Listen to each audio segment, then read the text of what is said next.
1.5 year back అనుకుంటా వాసు నాకు ఒకరోజు కథ చెప్పాడు. ఎందుకంటే వాసు చేసే ఏ సినిమా అయినా ఫస్ట్ కథ నేనే వింటుంటాను. ఎందుకంటే ఇద్దరం ఒక రూమ్లోంచే స్టార్ట్ అయింది లైఫ్.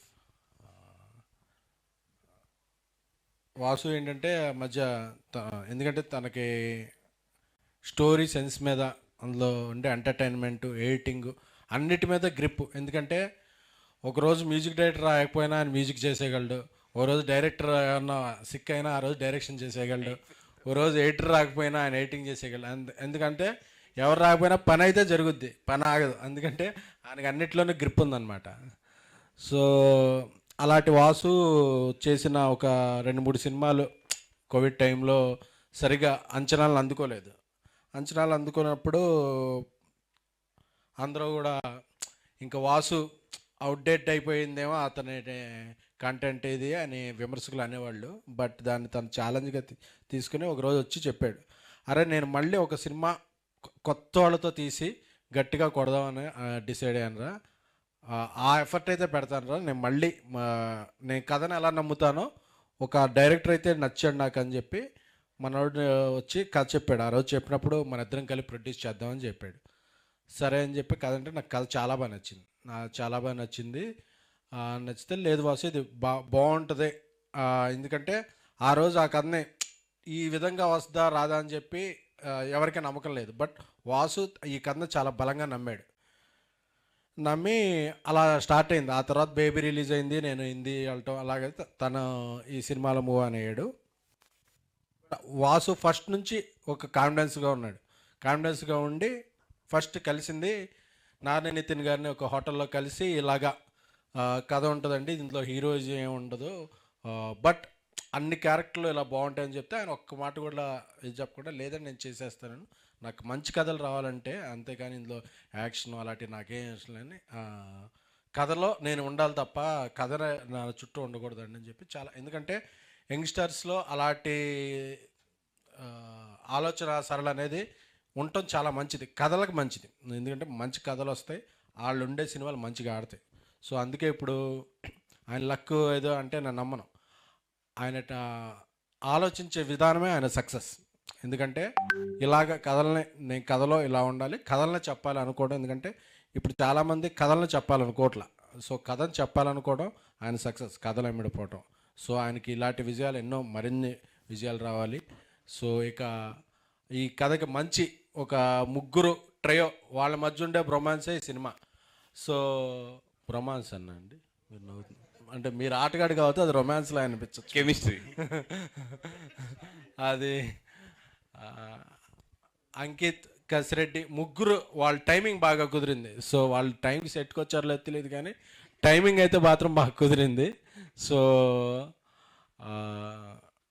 అది ఈరోజు తెర మీద చూస్తున్నాం. ఇప్పుడు జనాలు అందరూ గట్టిగా నవ్వుతున్నారు అంటే ఈ మధ్యకాలంలో జనాలు నవ్వటం మానేశారు థియేటర్కి వచ్చి. ఎందుకంటే లార్జ్ దెన్ లైఫ్ సినిమాలు అయిపోయినాయి, చాలా అయిపోయినాయి. సో అందరూ నవ్వుతున్నారంటే కారణం దానికి ఆ కెమిస్ట్రీ బాగా కుదిరింది. దానికి అంజీ గారు గీతార్ట్స్లో ఒక సినిమా, వన్యవాసి గారి దగ్గర ఒక సినిమా చేస్తే అది 2-3 సినిమాలు చేసే లెక్కే. కాబట్టి ఇది మీ మొదటి సినిమా అలా అయినప్పటికీ మీకు 2-3 సినిమాల అనుభవం వచ్చింది కాబట్టి సో ఆ టైమింగ్ అంతా కనిపించింది. సో అలాగే మీ రామ్ మిరియాల గారు, అజయ్ అరసాడ మ్యూజిక్ కూడా చాలా హెల్ప్ అయింది. అలాగే డిఓపి గారు ఆయన వాసు గారి సజెషన్తోనూ మరి ఆయన ఏ ఫ్రేమ్ ఎలా ఉండాలి, యాంగిల్ ఎలా ఉండాలి కూడా ఆయనకి బాగా పట్టుంది కాబట్టి సో అంతా బాగా ఇదైంది. బట్ ఇంక చెప్పాలంటే ఎడిటర్ పవన్ కళ్యాణ్ గారు,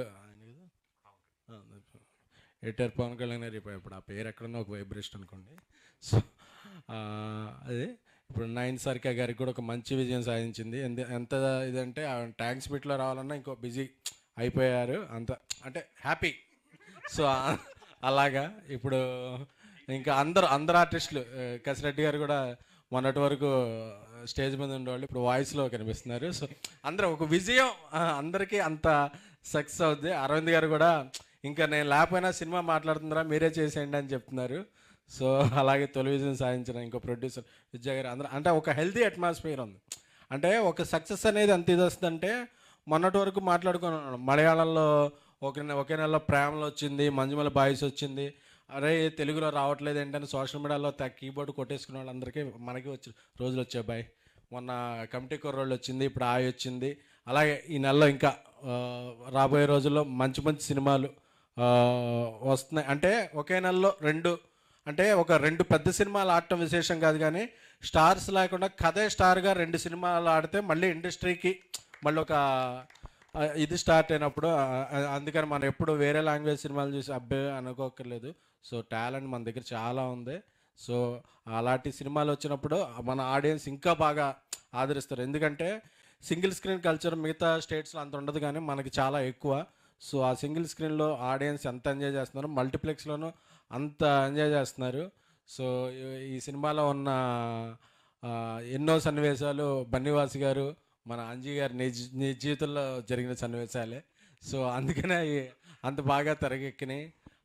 ముఖ్యంగా ఆటగాడే ట్రాక్ చూస్తుంటే నాకు పాత రోజులు గుర్తొచ్చినాయి. ఒక ఫ్లాఫీలో 6 ఫొటోస్ పట్టించడానికి ఎంత కష్టపడేవాళ్ళం అప్పుడు ఆ రోజుల్లో.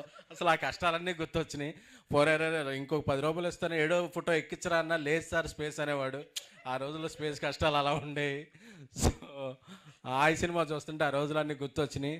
అలాగే ఇంటర్వెల్ ముందు ఆ అమ్మాయి సర్వే దగ్గరికి వెళ్ళి అందరూ ఒకేసారి వెళ్ళి దొరికిపోతారు. ఇలాంటివి చాలా అసలు గుర్తొచ్చిందిరా. దొరికిపోయినప్పుడు ఏం గుర్తొచ్చింది? అది చెప్పచ్చా మరి లైవ్లో వెళ్తుందంటే మరి 2008, 2009, 2007 ఏదో సీక్వెన్స్ గుర్తుంది, కానీ సీక్వెల్ గుర్తులేదు. అటువంటి అన్నీ అందరి జీవితాల్లో మనందరి జీవితాల్లో కూడా జరిగే సన్నివేశాలే. ఏం బ్రో కదా, అదే తమ్ముడు టైం ఫాలో అవుతాడు. సో ఎప్పుడు దొరికిపోలేదంట. బట్ దొరక్కపోవటం కాదు, దొరికిన మేనేజ్ చేయడం ఇంపార్టెంట్. సో అది చాలామందికి నువ్వు ఒక మంచి ఇన్స్పిరేషన్ ఇచ్చావు. సో అది అందరం ఇలా ఈరోజు సక్సెస్ మీట్ ఇంత ఆనందంగా ఉందంటే అది నిజమైన సక్సెస్. లేకపోతే సక్సెస్ మీట్ పెట్టినా మన ఫేసులు సీరియస్గా ఉంటాయి, మీ ఫేసులు సీరియస్గా ఉంటాయి, అందరం నవ్వుకుంటున్నాం అంటే ఇది నిజమైన సక్సెస్. ఎందుకంటే సక్సెస్ మీట్ పెట్టడం కామన్ కదా, సినిమా ఎలా ఉన్నా సక్సెస్ మీట్ పెట్టాలి, థ్యాంక్ యూ మీట్ పెట్టాలి. బట్ అసలు సక్సెస్ ఏంటి, అసలు థ్యాంక్ యూ ఏంటి అన్నది ఎందుకంటే ఎలక్షన్స్లో బూత్ టాక్ ఇంపార్టెంట్, సినిమా కలెక్షన్స్కి మౌత్ టాక్ ఇంపార్టెంట్. మనకి పోలింగ్ బూత్. సో ఈ సినిమాకి అన్నీ కుదిరినాయి కాబట్టి ఇంత సక్సెస్ అయింది. ఎందుకంటే 2వ వారం అంటే జనరల్గా ఫస్ట్ వారం 100 థియేటర్లు రిలీజ్ అయితే సెకండ్ వారం 50 థియేటర్లకు వచ్చేస్తాయి. బట్ ఫస్ట్ వారం 100, 150 స్టార్ట్ ఇప్పుడు 400 దగ్గర దాకా వెళ్తుందంటే ఇది పెద్ద విషయం. సో హాయ్ అనే సినిమా అంతమంది జీవితాల్లో ఎంతో హాయిని తెచ్చింది. సో ఈ విజయాలు ఇలా ఈ టీంలో అందరికీ కంటిన్యూ అవ్వాలి. సో ఆ రోజు అరవింద్ గారు, వాసు ఆ రోజు గుర్తుపెట్టుకుని ఈ సినిమాలో నేను చేయలేకపోయినందుకు ఆ షేర్ మాత్రం ఫ్రీగా వాడేసుకోకుండా ఆ షేర్ ఏదో పంపించేస్తే సో అది స్నేహానికి ధర్మం చేసిన వాళ్ళు అవుతారు. సో అది రియల్ ఫ్రెండ్షిప్ అంటే. Thank you guys.